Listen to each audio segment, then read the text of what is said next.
What has been your most bone-chilling, hair-raising, let's get the hell out of here experience? I don't tell this story often, but this seems like a good place. Back in college, I used to drive up the Oregon coast on weekends, then just crash in my car when I got tired. I woke from a nap in the driver's seat and something just didn't feel quite right. It was just dusk and the light was fading pretty fast. I yawned and stretched, and as I did so, I turned my head to the side and just caught a face ducking down below my rear passenger window.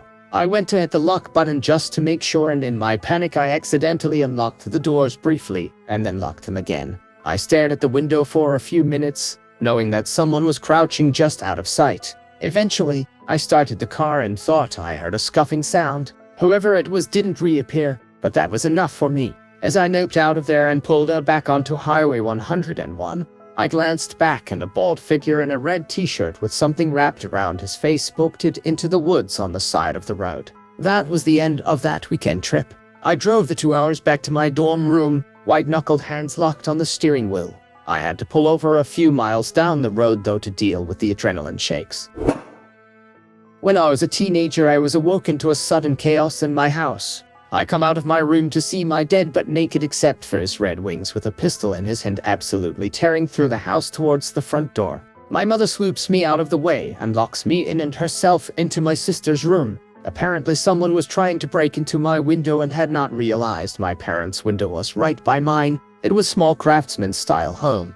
My dad woke up, grabbed the gun and chased the dude down the street naked with a gun at 3 a.m. screaming, "I'm going to find you, motherfucker." Pretty sure every neighbor called 911. Cops come, police helicopter involved, the whole 9 yards. Turns out the dude was some wanted person who'd been outside my window long enough to have smoked a half a pack of cigarettes. Probably the only reason he didn't get in was that we had storm windows, which is what he was trying to pry off when my dad woke up. They did end up getting him hiding in a neighbor's shed. Now, I was born when my dad was only 21 and I was prob under 15 at the time, so as only mod 30s. My dad was a construction worker who was like 6'2" and he started going bald young, so he shaved his head and had a huge goatee. He was very menacing looking when he wanted to be. Thank God no one had security cameras at the time, because the image of that angry naked man with work boots on running down the middle of the road kept the neighbors' tongues wagging for months as it was. This was the mid-90s.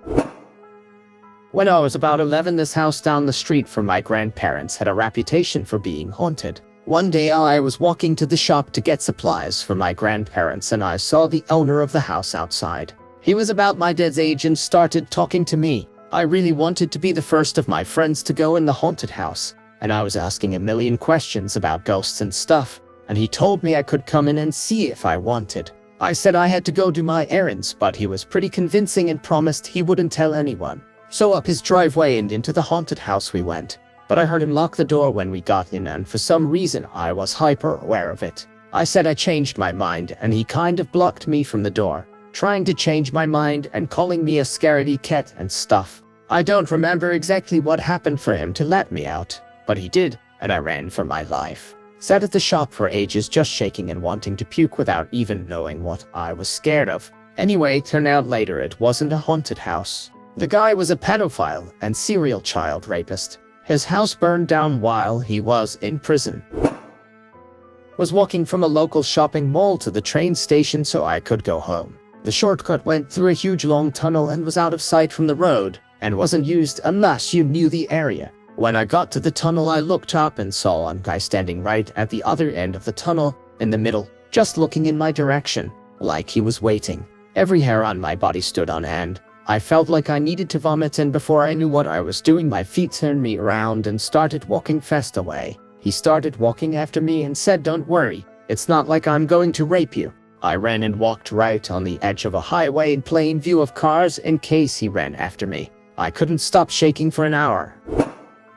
2019 summer, I was house sitting for my dad while he was away for work. The house is in the middle of nowhere and barely even on Google Maps. Usually when friends would come over, I would have to drive to the top of the nearest paved road and lead them down a few more paved streets to my dad's place. I had had a few drinks with friends and been dropped off by a friend that lived close by. He dropped me at the side of the house because it was easier for him to turn around there. So I walked up the stairs and entered with my key through the side door that led to the kitchen. The kitchen overlooked the front garden, but the front doors nestled into a small porch and wasn't visible to me. I saw a movement in the front garden while I was making tea in the kitchen and immediately turned off the lights. There was a man trying to look into the kitchen windows from the garden. He ended up walking around to the wall-to-ceiling glass doors around the back of the house, cupping his hands to the glass and trying to look in. I was completely sober that night, so I remember just thinking the situation didn't seem real. He couldn't see me in the dark, but I was hiding behind the wall that separated the kitchen from the dining lounge area. Open floor plan. I had stupidly not locked one of the glass doors closer to the front door, and he started entering the house in the pitch black, not realizing I was maybe 10 feet away from him. I had already called the friend who had dropped me off, as I knew he was still nearby. Cops would have taken at least 30 minutes to get to me, knowing his parents, ex-military, kept a gun in a safe in the truck. I remember just wanting to run, get out of the house ASAP. The situation didn't feel real at all, like something from a movie. I was acting on adrenaline, but if I ran, it'd be alone in the middle of nowhere with a deranged man chasing after me. As the guy walked further into the house, I stepped out and pulled a knife on him. Again, I was not sober. It was a very stupid thing to do. He tried to incoherently make conversation, but I got him out of the door just as my friend pulled up with his gun. The dude bolted to his car that was parked in an area concealed by trees on the property. Turns out he was the gardener. He had been keeping tabs on me. Knew I was house sitting alone for my dead while he was out of town. Was very high on meth. He admitted to me while I had the knife out, and had been waiting on the front porch for me to come home. Except I had used the side door that night, something I never usually did. If I hadn't have used the side door that night, I have no idea what would have happened. I also have no idea what would have happened if my friend had come back when I called him, because the guy was starting to get aggressive and trying to come towards me right when my friend got there with his gun out. We like to joke about it now, but it was the worst scenario I have ever experienced, where I wanted to just run and get the fuck away.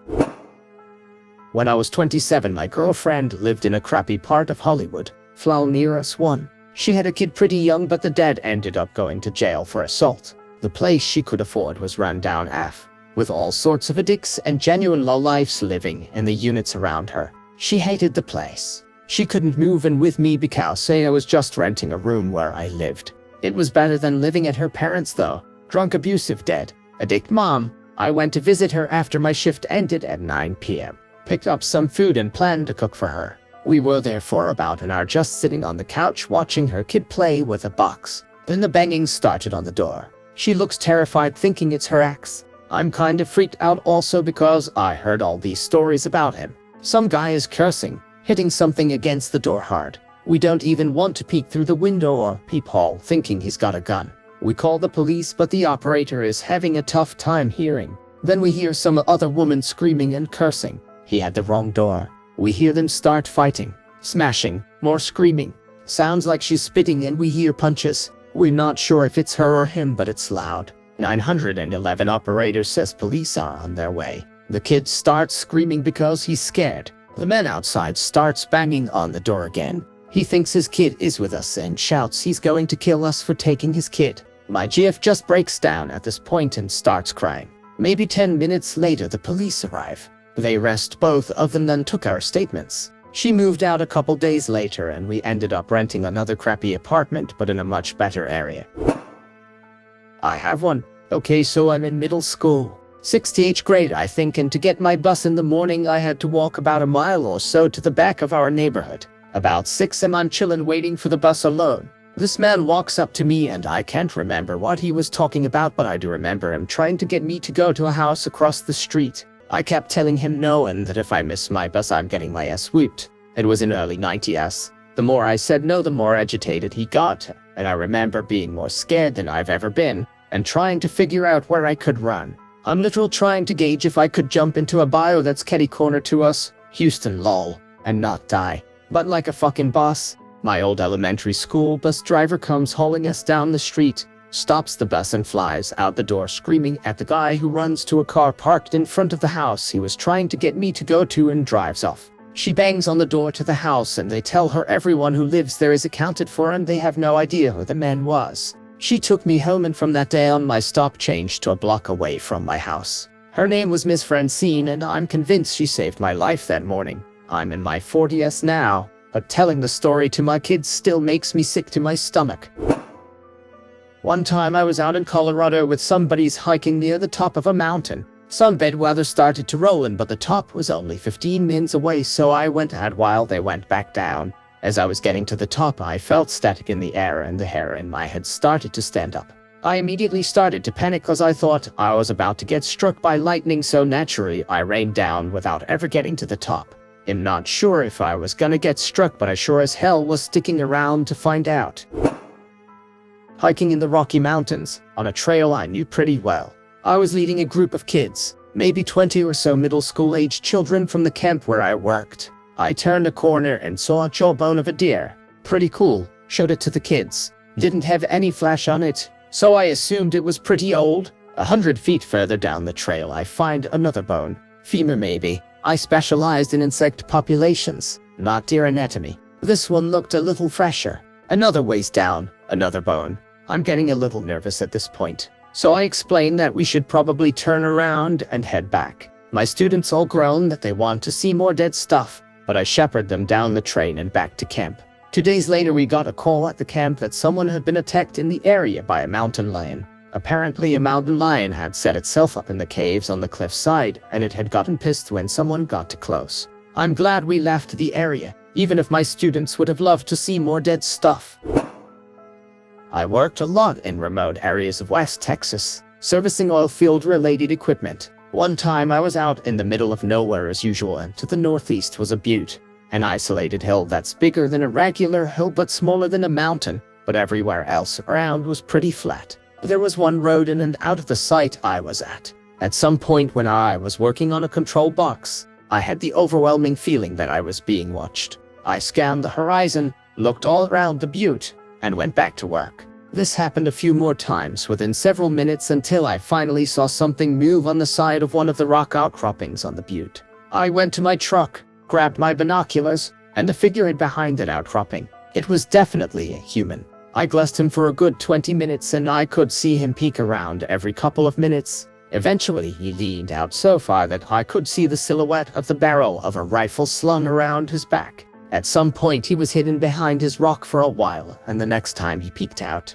I couldn't see the rifle. He had either put it down somewhere or he was now holding it. I immediately felt a sense of impending doom. The hair on my arms and neck was standing straight up. I very quickly collected my tools, got my AR-15 from behind the driver's seat and set it on the passenger seat, and tore out of there. I sped down the dirt road, almost clipped the kettle guard, and started cruising down the highway just as the adrenaline started to wear off. I remember the metal taste in my mouth and having to grip the steering wheel to keep my fingers from twitching. A few miles down the road, a Marine Suburban full of guys was pulled over on the oncoming side of the road. They definitely weren't oil field workers. Shades all around, buzz heads, all intently looking at me. I expected them to pull a U-turn and pursue me, but they didn't.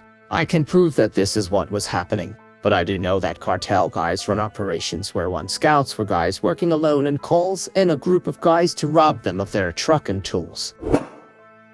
I must have been around 10 or 12 when this happened. I was walking back home one afternoon, around 3 or 4 p.m.